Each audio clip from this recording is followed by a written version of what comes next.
Today, we're at one of the most solemn places in American history, Pearl Harbor. So on December 7th, 1941, Japanese attacked a sleeping base and inflicted extreme casualties. We're going to go check out the Arizona and everything else that's out here to honor the men and women that died that fateful day and to honor the services of all those men and women that picked up that rifle and moved forward the next day.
So when you come to Pearl Harbor, you're I recommend you get a ticket because they sell out pretty quickly. But if you don't have a ticket, when you come in the main gate, the ticket center is right in front of you. Then you take a left, which will be right behind me, and then you have a building there that if you have a ticket with a reservation, you go to the left lane. If you don't, you can just stand by on the right. So if you come and you don't have a ticket, you can try the standby lane. It's free to go over there. Waits about 20 minutes. The boat ride's about 7 each way. You get about 15 minutes or so at the memorial. And then when you leave, they'll spin the boat around a couple of times so you can get a picture of the memorial with the USS Missouri in the background. So it's pretty cool. You go to the right, they have the Pride of the Pacific Museum, and then they have the USS both in there as well. So it's pretty cool.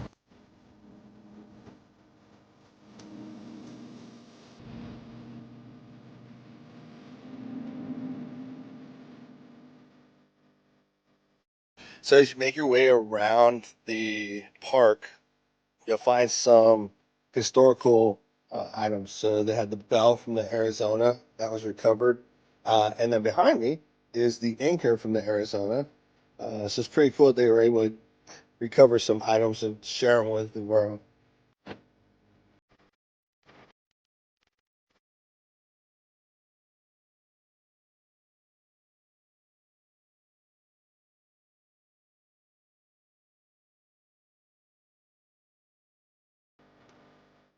So they estimate about 100 more years of oil leaking out from the Arizona.